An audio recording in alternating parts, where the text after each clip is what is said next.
What we're doing is we are building a plant that from start to finish will build solid rocket motors. So keeping it 30,000 foot simplistic as possible, basically getting it through all the wickets to where it gets to what we would call integration, where we actually put the propellant in the case, put the nozzle on, so on and so forth, and get it ready to either static fire to test it or ship it to the customer.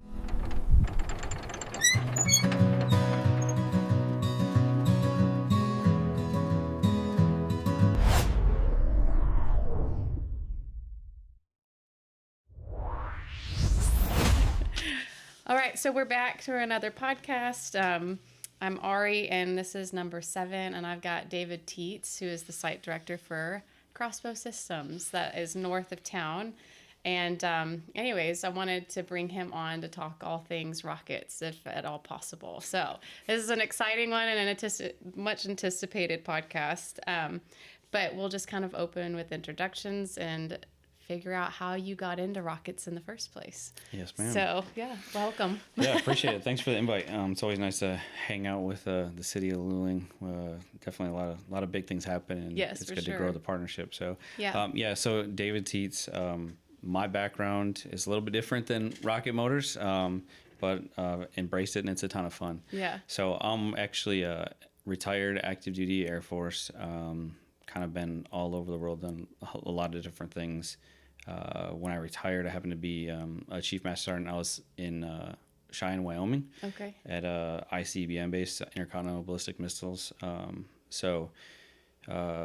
My background, or what I was doing at that time, was I was basically overseeing the infrastructure of the base. Oh. So all the communications, the engineers, fire department, the contracting, logistics, those all fell under my purview, and with about a 12 to 1,300 person team.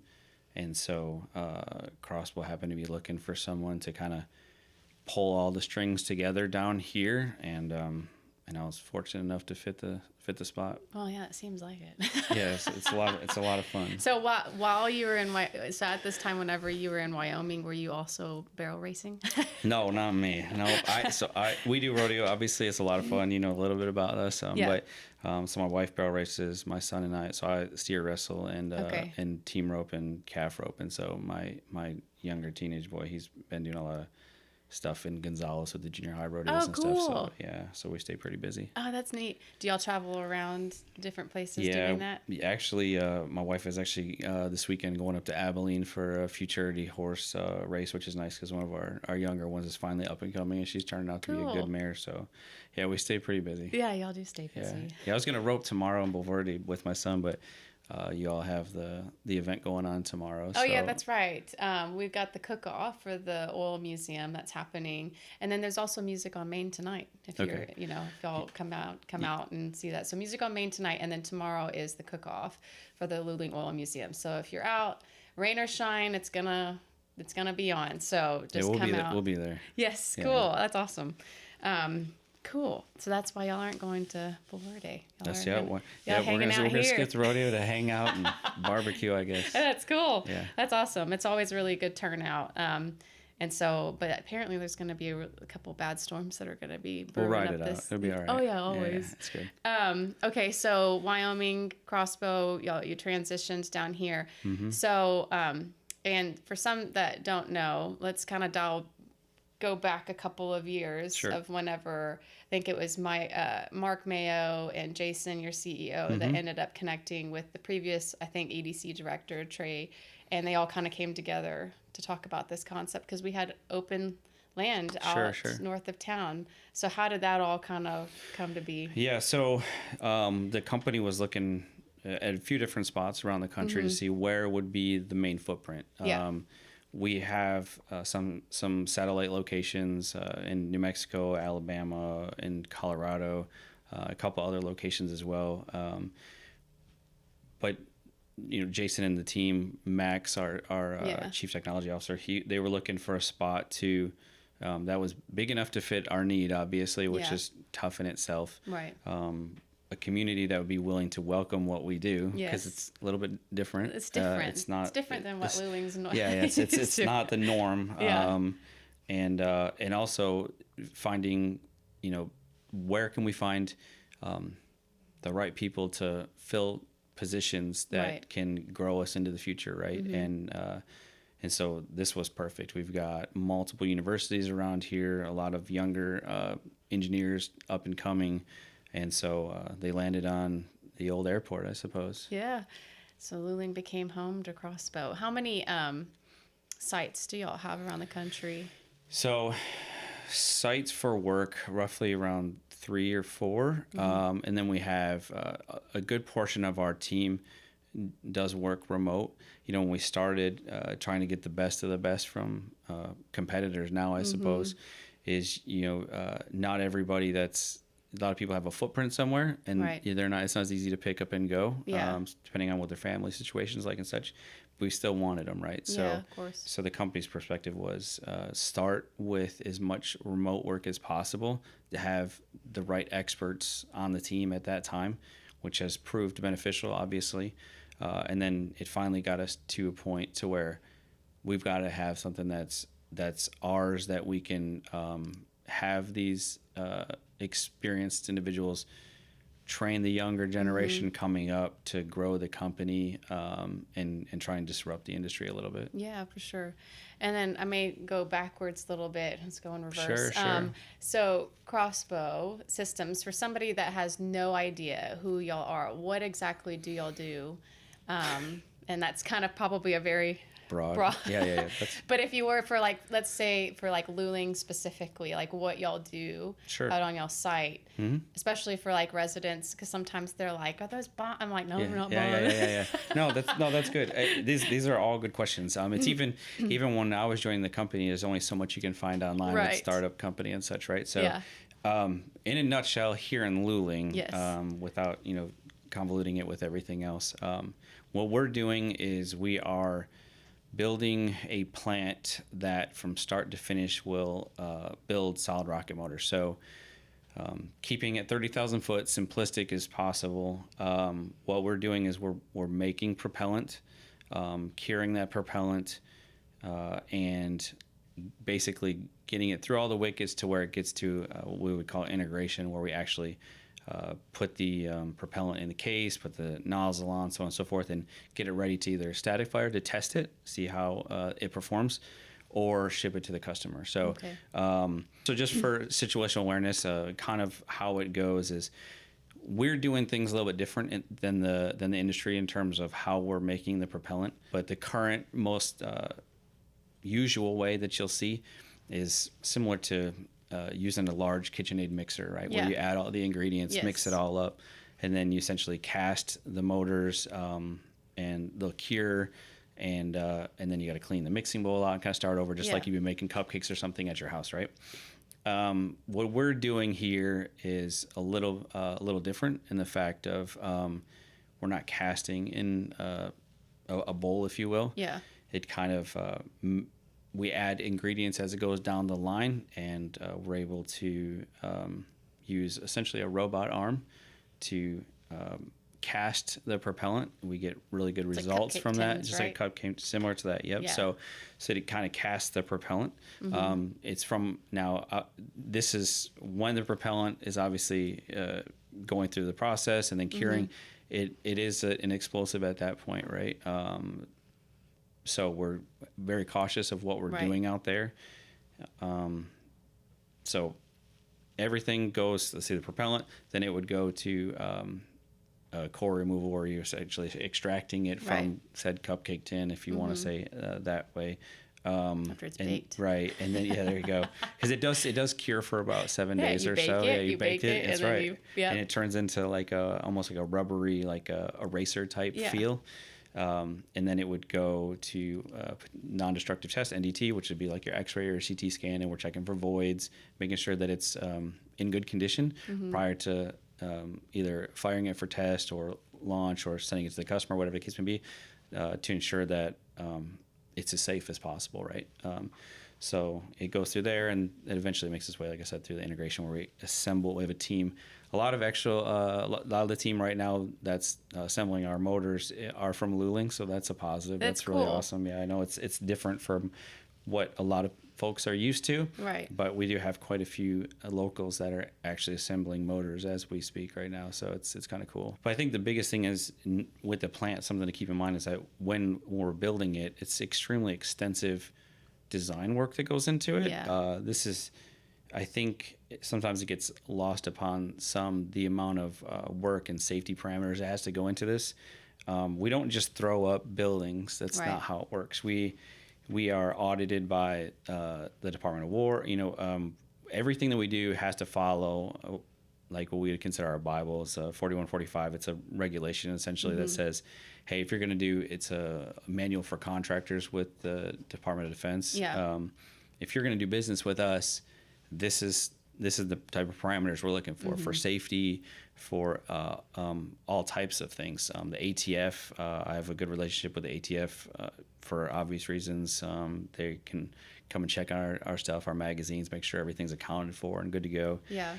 It's not something that's just willy-nilly and we just throw up 4 walls and a roof. It Right. goes through extensive amount of design parameters, upwards of, the shortest timeline you're going to see is probably around 6 months to design a building, and that's probably one of our simpler ones. Right. But like our lab, which is going to be going up soon, over 10,000 square foot, it's we're talking 12 to 15 months just for the design effort to make sure that the walls are substantial depending on what work's being done in there, so that way we don't have any chain reactions or anything going Right. on.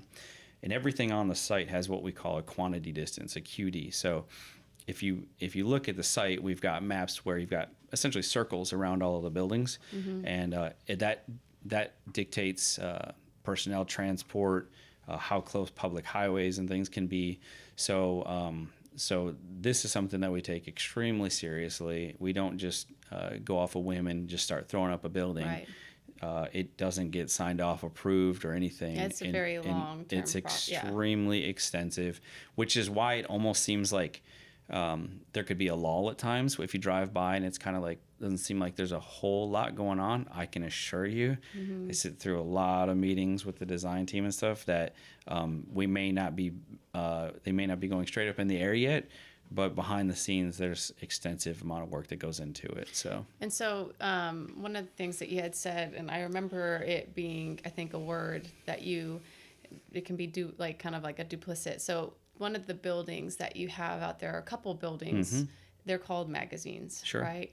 What are those again? Yeah, so you'll see them from the road. We'll have 5 magazines. Those familiar with firearms and everything are probably familiar with the term. Right. These are just they're earth-covered magazines. They're tons of cement. Yes. A lot of work goes into it. In the event that there was an accident in there, it self-contains. Right. It doesn't go anywhere. Most of the stuff that we're working with is generally safe in nature. Yeah. Or we've got a lot of Safety precautions. we got a lot of precautions. We have a lot of procedures in place that ensure that we don't get complacent. Right. And it Y'all doesn't can't matter if too, it doesn't matter if Yeah. it's right now.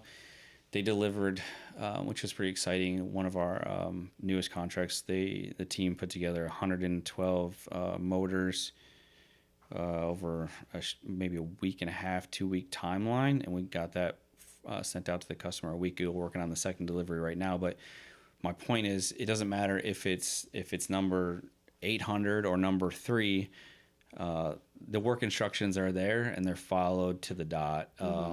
Whether it's making sure that they're grounded for any static and things like that. We set extensive safety parameters in place. I come from a military background. A lot of the team actually does. Even our CEO, Jason's prior Marine. Yeah. We understand where these things could potentially be going. And although our job is just to get said into the item into the air, Right.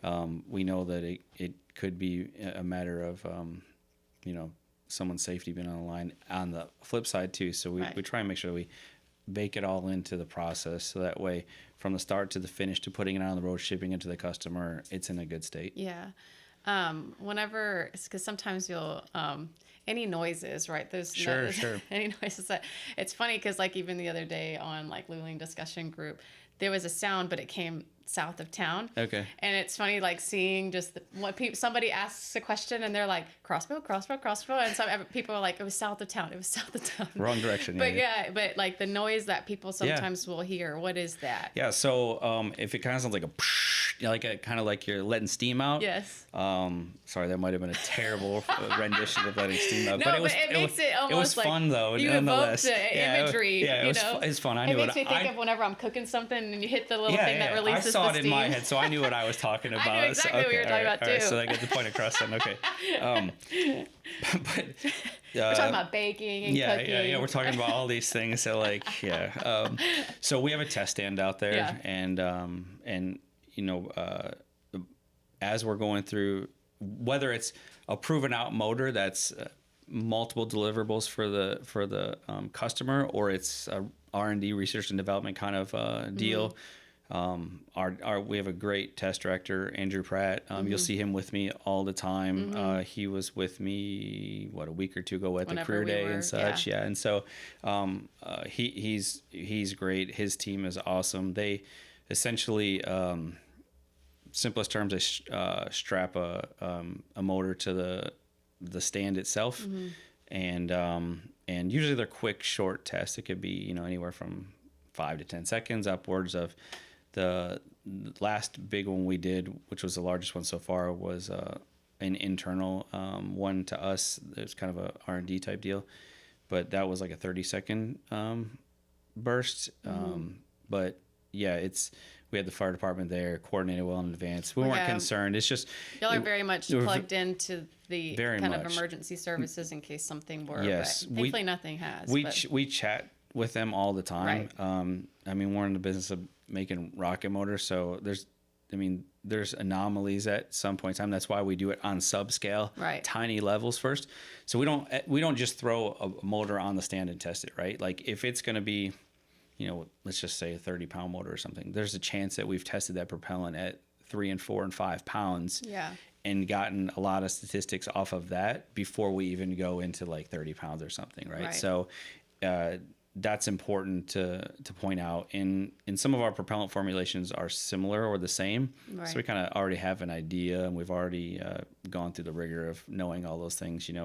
A lot of interesting things that go into testing is you wouldn't even think about it, but even if you take like the case that actually houses the propellant and stuff, it'll, when it's being manufactured either through us in a company that we have, Spencer Composites, we've pulled them into Crossbow as one of ours in California, or it's another company. They go through hydroproof testing where they're going to go through so much water pressure and make sure that the case can hold it, all these types of things before we even get to a manufacturing state where we're producing multiple, or we just throw it on the test stand. So we've been very successful out there, and it's at such small levels and the parameters are in place that it's generally not a concern at all.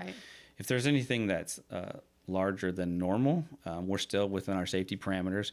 But just to keep a good relationship with the community, I'll usually sit down with the fire department, EMS, and local police and such.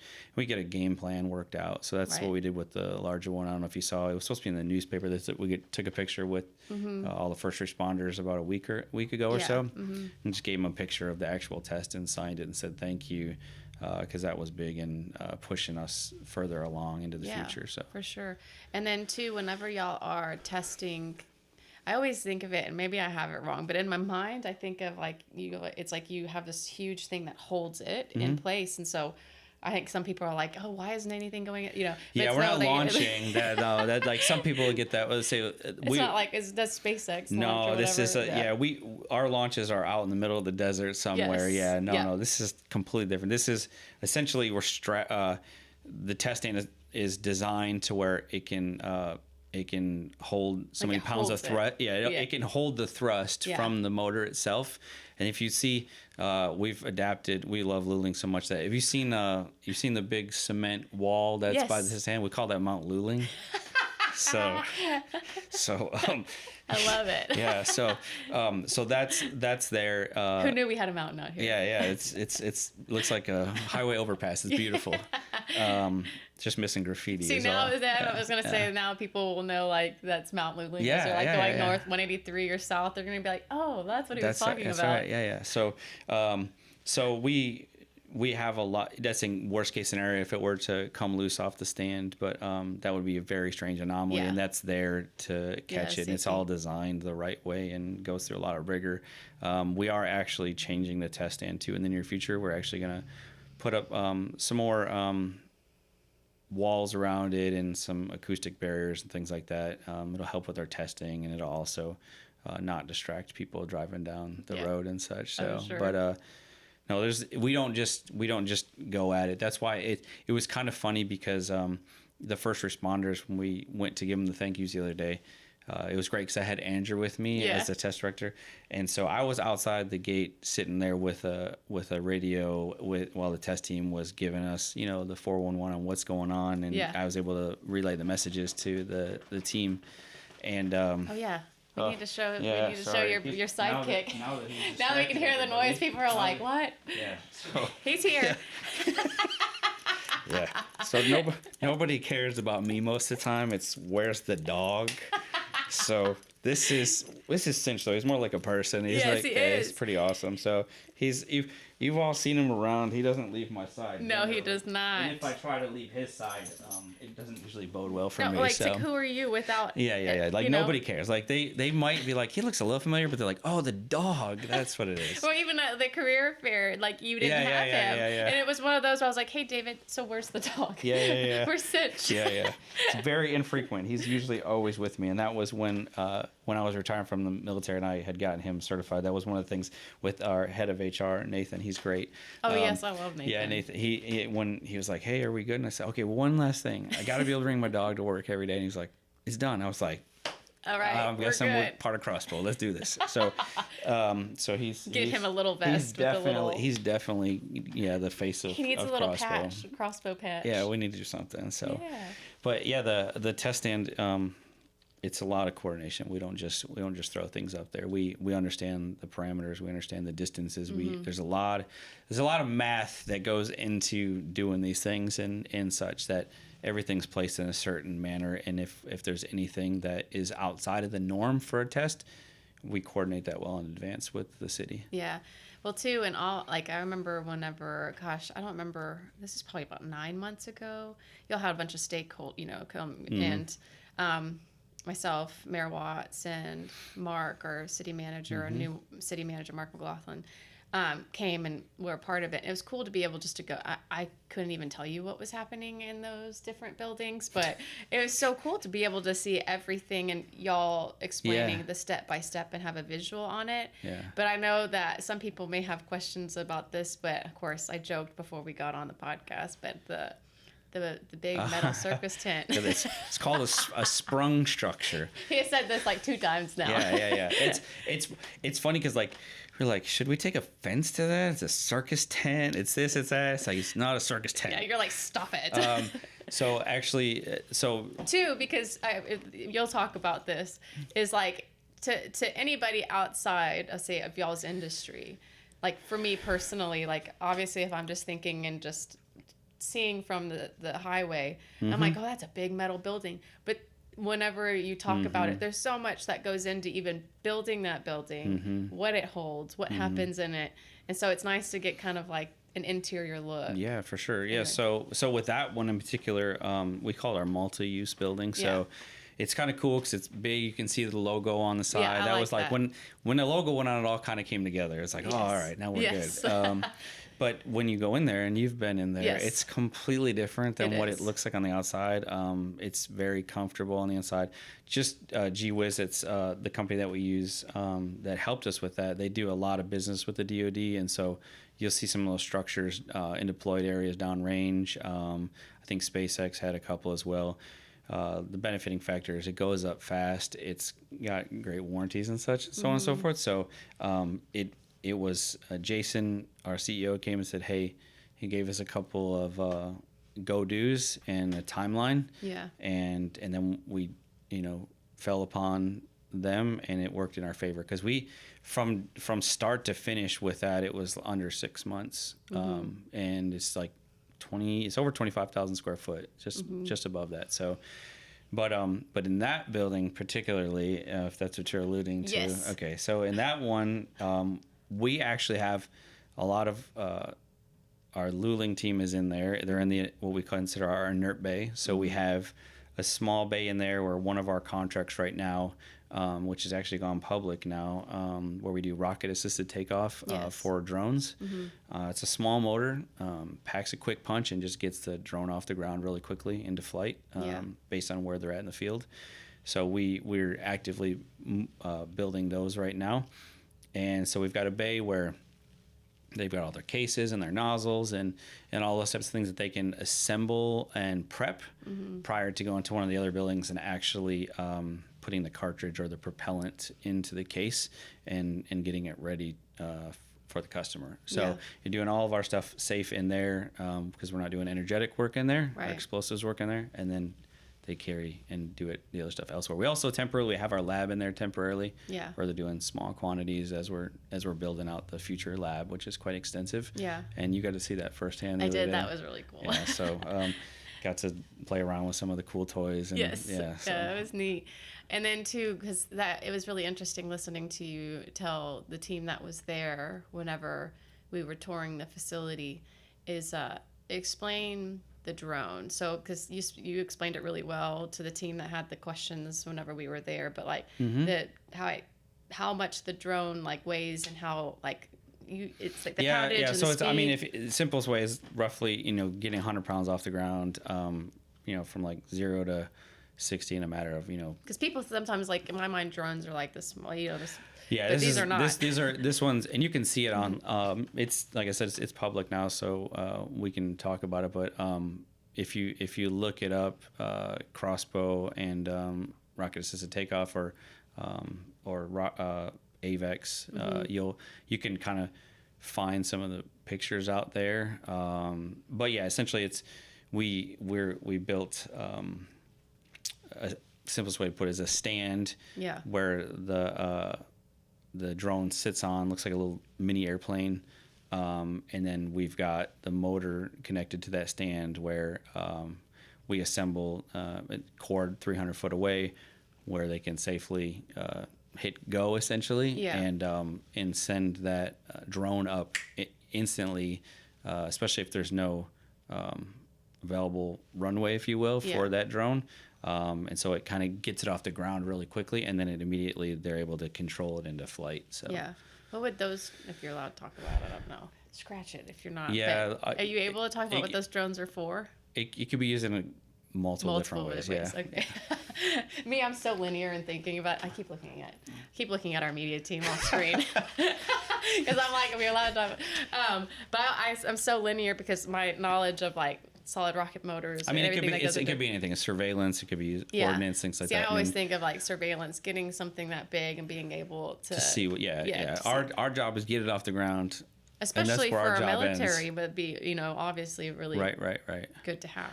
Well, I mean, nowadays, these drones they're being used for everything, right? So and not if you're in a location where it's just grass or a field around you, you got to be able to get it up quick. Yeah, so, definitely. Yeah. And I know that there has been, discussion in the recent past about expansion potentially. And I know, obviously, y'all are building out so much more. Sure. Where y'all are at right now. Sure. But in the future, do you see, how many acres do you think that you'll expand in the future? It's funny because it seems like that changes almost daily. Daily. There's a lot of interest in the company. Obviously, there's a lot of great direction that our C-suite, from the CEO on down, that they're looking to disrupt the industry and be a key player in what we're doing. So, there's obviously a lot of things being kicked around of where, and we're working through we just have to, we have to do our diligence of the land itself. How usable is it for what we are doing too, right? When with the airport, we had plugged a lot of oil wells, things like that. So we're actively surveying a couple of different spots, and we've our design team, and I'll give a shout out to Ross. Ross, he's one of our civil engineers. Yeah. Great guy. And that's why we hire these guys. Like, okay, we got 200 acres there. Is it usable? What can we do with it? What can we put over there? It depends on the shape and so on and so forth. Those quantity distances, those make a difference for us, right? Because if the land is shaped in a certain way, how can we orient the buildings to make it work? That's extremely key, because we don't want those QDs to expand into something that's not our property, essentially.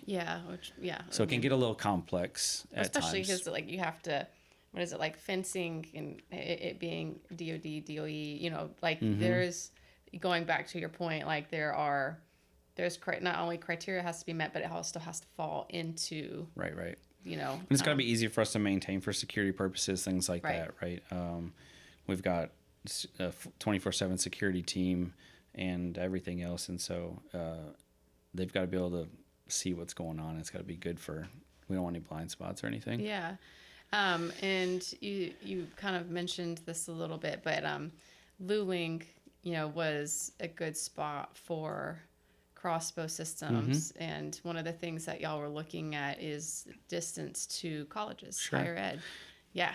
So it's been hugely successful in terms of bringing on folks that were either previous interns or whatever the case may be, partnerships.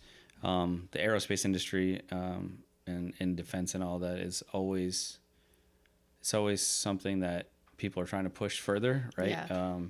And so why not pursue a location where we've got a lot of options for younger engineers that are looking to grow into what we are, and so that's super helpful. We talk with Texas State, talk with Texas A&M, and those partnerships are key. So I even went and was downtown and was with Mr. Smith the other day. So because we're even looking at a potential kind of partnership with like the high school here. Yes. Whereas maybe we come on as like a mentorship program or whatever the case may be. I do want to bring some of the teachers out that are in more of the vocational type areas, bring them out to the site, give them kind of a tour of what we do, what we're looking for. Because I also want to keep in mind that we are heavy engineer currently, but it doesn't always have to be that way, right? We have a lot of openings on the site that maybe they're not subject matter experts. I mean, look at me, for instance. I understand the defense business and, you know, leading the team and things like that. But I'm by no means a motor expert, right? Yeah. We've got someone You're for not a that. rocket scientist. No, we've got that. Actually, it's funny you say that, because that actually is like, that's like the one downside of being either. You're like, you want to be like, it's not rocket science, guys, and you're like, I can't say that. You know, that one like goes out the window really quickly. It's like every time you think about saying, it's like, don't say that. Don't say that, because there is rocket science. Yeah. So, but I mean, I guess what I'm getting at is we want a touch point with all types of groups, because there could be a job for anybody. We've got locals that are electricians on the team, HVAC experts. So we've got even folks that, you know, Cody Halliburton, you know, he's come from maybe oil background, things like that. And he's helping oversee kind of the construction piece of it. We've kind of got one of everything, or two or three of everything. And we don't want to just pigeonhole ourselves strictly into thinking about just the universities, but also, you know, maybe the up-and-comer 18, 19-year-old right out of high school is looking for something and they want to be hands-on, but maybe going to school for another 4 or 6 years isn't the right thing.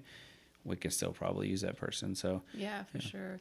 I know I think this is one of my other visits, not the most recent one, but I don't remember if it was the Luling team, but there was a group of us, again, that went in. I think it was during the stakeholder, and y'all had, I think, one of the motors out or something. But actually talking about education, one of the previous Luling ISD students, I think he had gone to Texas State, I think, for his degree at Conley. Because he's one of y'all's employees, correct? Or is he an intern? I know he was an intern for sure, yeah. But it's cool seeing that opportunity that exists for our students, residents locally, where maybe they could, absolutely be plugged in. Absolutely. Right. I mean, keep an eye on Crossbow's website under careers, I think it is. And it'll list kind of everything that's on there. And it could be a remote job from anywhere. Or it could be on site here in Texas. It could be at one of our other sites. It should delineate that. Yeah. But yes, I mean, we're gonna coming up. Yeah, it's gonna be it's exciting to see where we're going and see the people that we're bringing on. That so what makes it a lot of fun is when you go to like the career days and you've got a junior in high school or something, and you start talking to them about what we're doing, and they're like, "Where are you at? And what are you doing?" And some of them, coming from a small town, maybe some of them never would have thought that could be an opportunity, right? Like, or that they could be joining our team to do some of the cool stuff that we're doing. Right. So it's exciting to kind of like get their ear for a second and then just kind of watch them pause and like, It starts to make them. Maybe I didn't think about that, but it's in my own backyard. Maybe it's something that we can consider. So it's pretty fun. And it's neat too that you referenced talking to David Smith, who's the CTE director. Being able to kind of create that avenue, whether it's an internship or a mentorship, that fosters potentially that future relationship or career, or even if it sets them up to go, like you said, to another site, that y'all are connected to. But it is cool to be able to see y'all at those career fairs, and you get them, especially the most recent Juniors Day, you get them thinking, because, I think in Luling, of all places, you don't think of rocket science or engineering a rocket. Well, and it's good too I think sometimes some folks maybe think it's too far-fetched of an idea, right? Or they're so far from it that it doesn't seem like it's even a reality, right? But now it's in their backyard. But it's there, and it's very much doable.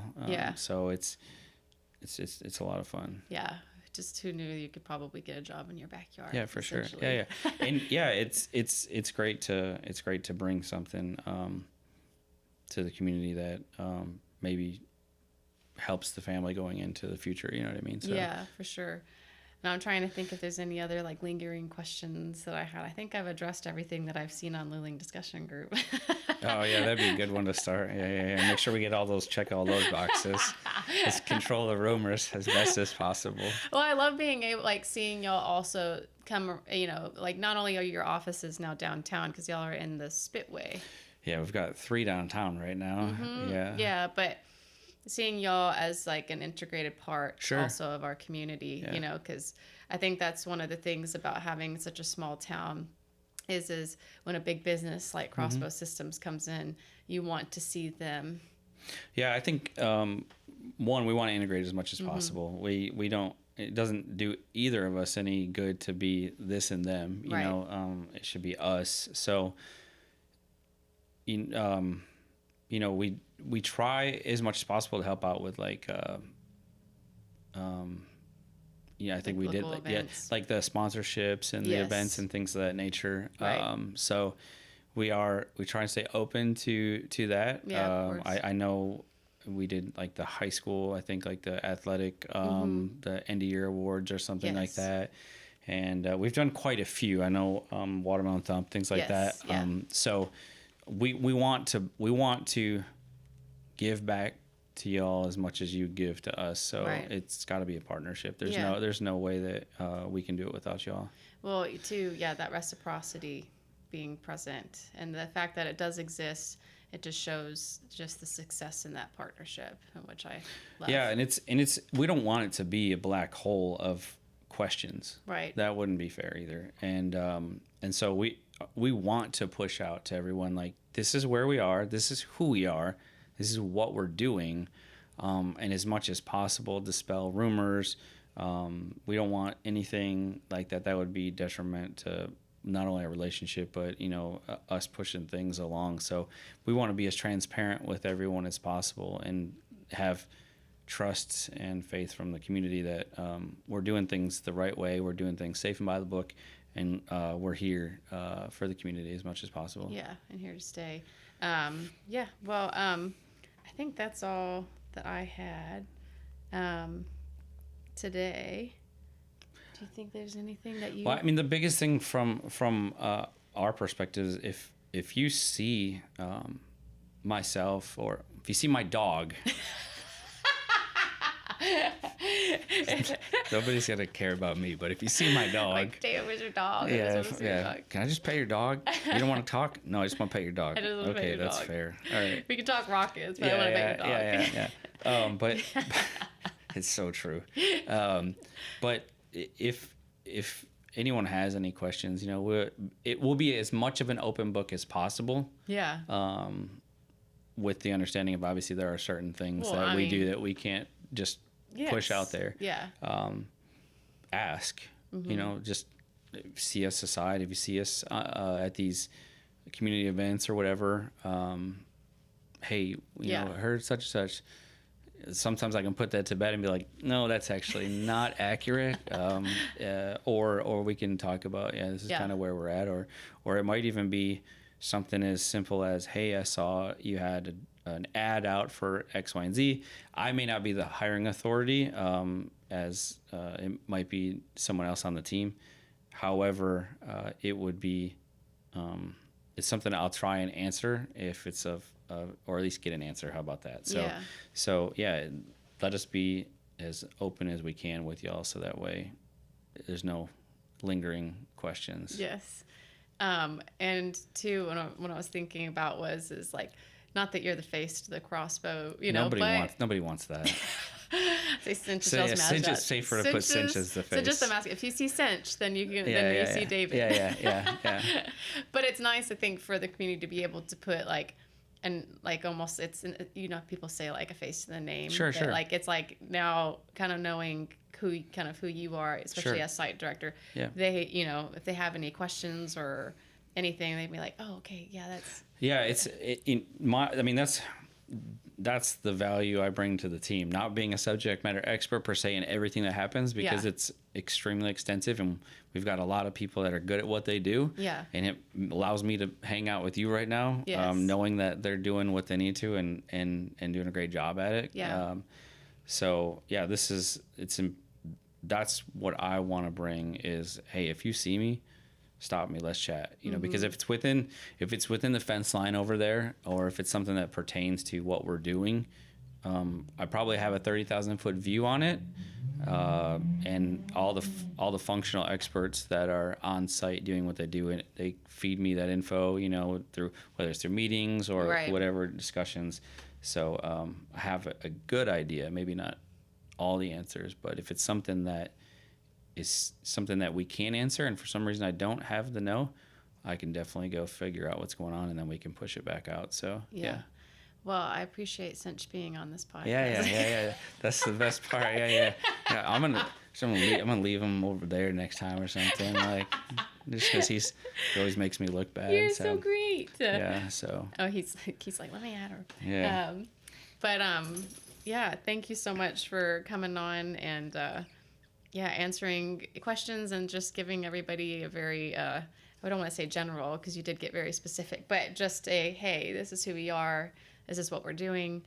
And if you see David, he's at career fairs, he's at our CTE, events. There's probably more that you'll see him, like he's probably going to be there tomorrow, like he said, with his son. So say hey, now that y'all know what he looks like. Yeah. Just look for the dog. Look for the dog, and then you'll find David. Yeah, I appreciate it. Thanks for the invite. It's exciting. We'll probably do a round 2, because I love talking about. This is a lot of fun. It's good. It's good for us to connect and keep updates, because it's changing consistently out there, and again, it's good to just be transparent. So. Yeah, well, too, and especially as the. I'm excited to see in the future how Luling ISD and Crossbow come together and foster that relationship, mentorship, for our students, because y'all have provided maybe it's something that they didn't have accessible before, but y'all have provided a work opportunity for them, or even just getting their minds open. Even just an understanding of if it's, I mean, they may be on the fence. I mean, it may be something we may never recruit these individuals, right? But I think back to what I was thinking in high school, and then I was join the Air Force at 18 years old, because I'm like, well, I guess I don't know what I'm doing. So it at least gives insight in, like, maybe it's a path that they are or aren't interested in, because I know at that age there's a lot of what should I be doing, and there's too many unknowns. And so it may just close the gap on, no, I'm going to stay this course. It may not even be something that we end up, but if it's helpful to them, then I mean, it's still positive. Yeah, because you never know. Because I remember whenever I was coming out of, I had all these ideas, but it was I didn't have a lot of, I would say, ideas, of what I wanted to do. It was very just like, at the time, it was like doctor, lawyer, Yeah, and you have all these question marks, and then you might go on to college or something else, and you're still, like, not too sure what it is that you want to do. And then I'd hate to see someone go down and spend 4 years, 6 years on something that they're like, ooh, I didn't know what that was. I'm not really interested now. So that's a real thing, you know. But I should have just stuck to tornado chasing. I wanted to be a tornado chaser when I was a kid.